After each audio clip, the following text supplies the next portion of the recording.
Assalamualaikum warahmatullahi wabarakatuh. Perkenalkan, saya Farhan Adin Saputra dengan NIM C1C020056 dari Universitas Jambi. Baiklah, di sini saya akan mempresentasikan tentang konsep dasar penelitian, tujuan dan paradigma penelitian. Baiklah, yang pertama yaitu adalah definisi penelitian secara umum. Penelitian secara umum yaitu merupakan proses pemecahan masalah yang menggunakan metode ilmiah untuk memecahkan masalah yang ada secara sistematis dengan hasil berupa teori-teori baru dari masalah yang diteliti. Selanjutnya yaitu definisi penelitian menurut ahli. Yang pertama yaitu menurut Valin, Tripodi, dan Meyer tahun 1996. Yang menyebutkan bahwa penelitian merupakan suatu cara yang sistematik yang bertujuan meningkatkan, memodifikasi, dan mengembangkan pengetahuan sehingga dapat disampaikan atau dikomunikasikan serta diuji atau diverifikasi oleh peneliti lain. Terus menurut Woody tahun 1927, penelitian adalah suatu metode yang bertujuan untuk menemukan kebenaran yang juga merupakan sebuah pemikiran kritis. Penelitian berisi pemberian definisi dan redefinisi terhadap masalah, merumuskan suatu hipotesis atau dugaan sementara, membuat kesimpulan, dan sekurang-kurangnya mengadakan pengujian yang hati-hati untuk menentukan kecocokan dengan hipotesis. Para ahli mengemukakan arti yang berbeda tentang pengertian penelitian. Kesimpulannya yaitu penelitian merupakan suatu kajian atau pengamatan yang bertujuan untuk mencari jawaban atas suatu permasalahan dengan melalui pendekatan ilmiah dan pengumpulan fakta-fakta. Kemudian yaitu tujuan penelitian. Tujuan penelitian terbagi menjadi dua, yaitu tujuan umum dan tujuan khusus. Tujuan umum yaitu sebagai alat untuk mengintegrasikan bidang-bidang studi yang diperoleh selama perkuliahan yang ada kaitannya dengan masalah yang diteliti. Kemudian yaitu tujuan khususnya yaitu untuk membentuk kemampuan dan keterampilan menggunakan rancangan-rancangan statistik penelitian yang berpedoman dengan pemecahan masalah yang diteliti. Selanjutnya yaitu adalah tahapan penelitian. Tahapan penelitian yang pertama yaitu menentukan adanya suatu objek penelitian atau permasalahan. Yang pertama yaitu adalah tentukan dulu apa objek penelitian atau permasalahan yang akan diselesaikan. Kemudian yaitu membatasi permasalahan. Suatu permasalahan mungkin menjadi bagian dari permasalahan yang luas. Sebab itu perlu ditetapkannya lebih dahulu batas-batas permasalahan yang menurut kemampuan dapat diselesaikan. Selanjutnya yaitu mengumpulkan data. Karena penelitian itu adalah upaya pemahaman atau penalaan terkendali, maka bahan informasi yang diperlukan bukan diperoleh dengan coba-coba, sehingga bahan atau data yang akan dikemukakan adalah sudah ditentukan lebih dahulu. Dengan demikian, kegiatan penelitian yang dilakukan dapat dijalankan dengan efektif dan efisien. Selanjutnya yaitu mengolah data dan mengambil kesimpulan. Bila data yang dikumpulkan sudah merupakan data yang kuantitatif, maka mengolah data dilakukan dengan analisis statistik.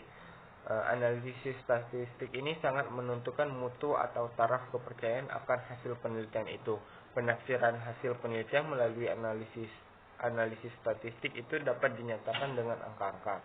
Kemudian merumuskan dan melaporkan hasil penelitian. Karena ilmu pengetahuan adalah milik umum, objektif dan terbuka, demikian juga halnya dengan hasil penelitian. Supaya hasil itu menjadi milik masyarakat harus dipublikasikan. Publikasi hasil penelitian biasanya ditulis dalam laporan hasil penelitian. Kemudian yaitu mengajukan implikasi-implikasi. Dari kesimpulan hasil penelitian dikemukakan implikasi-implikasi atau akibat-akibat penting bila kesimpulan itu digunakan untuk memecahkan persoalan serupa yang dihadapi.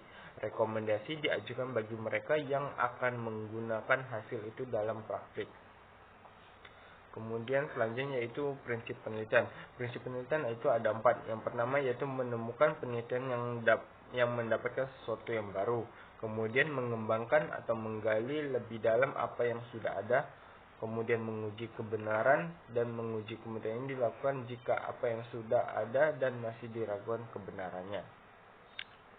Selanjutnya itu masuk ke paradigma penelitian. Masuk ke definisinya dahulu. Nah, definisi dari paradigma penelitian adalah suatu kerangka berpikir yang menjelaskan bagaimana cara pandang peneliti terhadap fakta kehidupan sosial dan perlakuan peneliti terhadap ilmu atau teori paradigma peneliti. Paradigma penelitian juga menjelaskan bagaimana peneliti memahami suatu masalah serta kriteria pengujian sebagai landasan untuk menjawab masalah penelitian. Paradigma penelitian diabdikan untuk menjawab masalah dan menjelaskan pencapaian tujuan penelitian sesuai dengan karakteristik data yang akan dikumpulkan, dan bukan sebaliknya. Oleh karena itu, pemahaman peneliti mengenai masalah penelitian, apa yang akan dipecahkan melalui penelitian, tujuan apa yang akan dicapai, dan bagaimana karakteristik data yang akan dikumpulkan sangat penting sebelum menetapkan paradigma tertentu yang akan dipilih. Ibaratnya, paradigma itu merupakan sebuah alat kuas yang akan digunakan peneliti untuk membuat sebuah lukisan.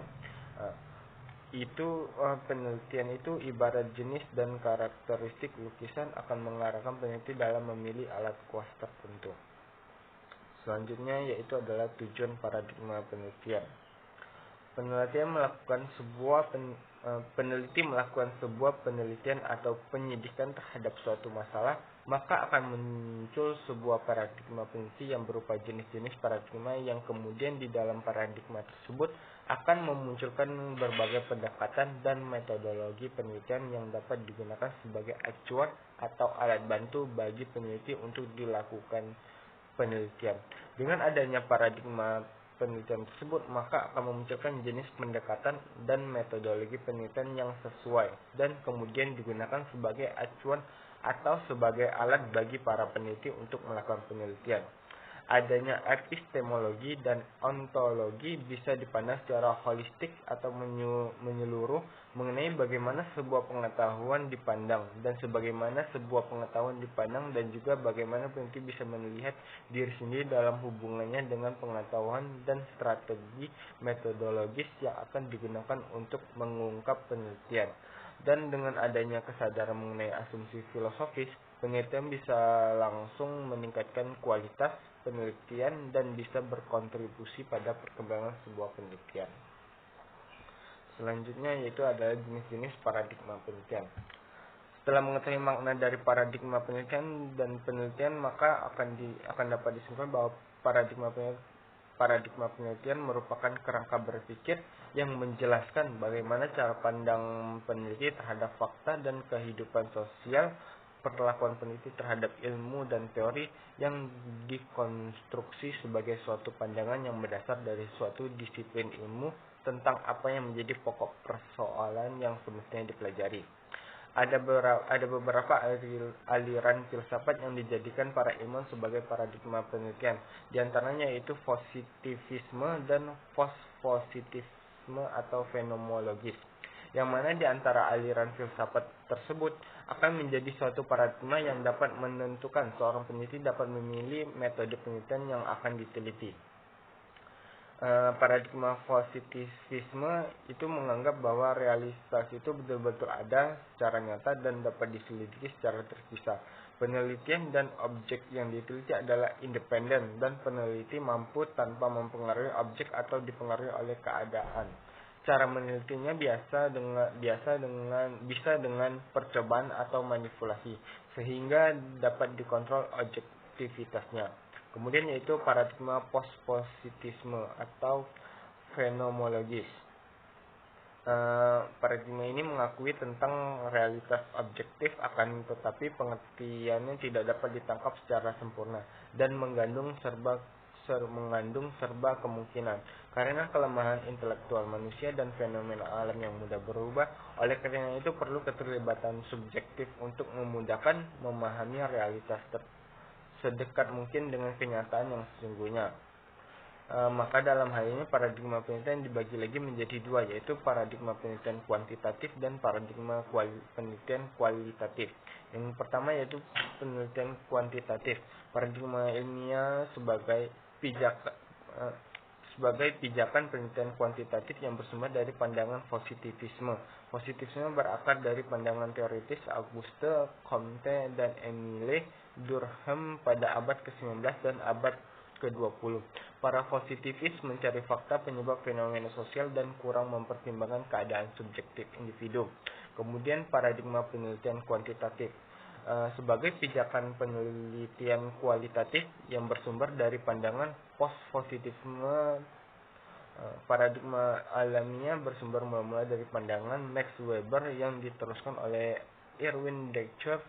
Fenomenologisme berusaha memahami perilaku manusia dari segi kerangka berpikir maupun bertindak orang-orang itu. Paradigma kualitatif merencanakan pendekatan humanistik untuk memahami realitas sosial, memberikan tekanan pada pandangan terbuka tentang kehidupan sosial. Kehidupan sosial dipandang sebagai kreativitas bersama individu-individu. Berdasarkan pengertian di atas, maka dapat disimpulkan bahwa pendekatan kualitatif dan kuantitatif bukan hanya sekedar dibedakan dalam cara mengumpulkan dan pengolahan datanya, melainkan keduanya berbeda secara konseptual dalam melihat dunia. Paradigma kuantitatif melihat dunia sebagai gabungan variabel. Paradigma kualitatif melihat dunia sebagai suatu kebulatan. Untuk lebih simpelnya, ini ada tabel tentang perbandingan antara paradigma kuantitatif dan kualitatif. Yang pertama yaitu paradigma kualitatif itu menganjurkan penggunaan metode kualitatif, sedangkan paradigma kuantitatif menganjurkan penggunaan metode kualitatif. Kemudian yang kedua yaitu fenomenologisme dan Westphalian. Yang kedua yaitu menurut paradigma kualitatif, logika positivisme melihat fakta atau kasual fenomena sosial dengan sedikit melihat bagi pernyataan subjektif individu-individu. Dan selanjutnya bisa dibacakan sendiri. Selanjutnya yaitu ruang lingkup penelitian akuntansi.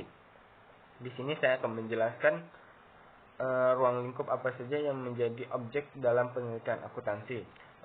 Yang pertama yaitu menurut Euler dan Skousen pada tahun 2008 yang membagi topik penelitian akuntansi menjadi beberapa topik.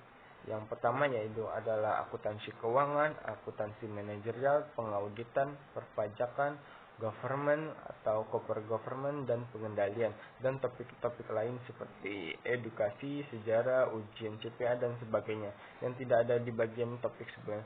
Mereka menyatakan bahwa suatu penelitian dapat dikatakan sebagai penelitian akuntansi jika penelitian tersebut menunjukkan pengaruh kejadian ekonomi atau economic event terhadap proses pengintisarian, analisis, pemverifikasian, dan pelaporan informasi keuangan yang terstandar, serta pengaruh dari informasi yang disajikan kepada kejadian ekonomi. Baiklah, itu saja presentasi dari saya. Apabila ada salah kata mohon dimaafkan. Saya akhiri, wabillahi taufiq wal hidayah. Wassalamualaikum warahmatullahi wabarakatuh.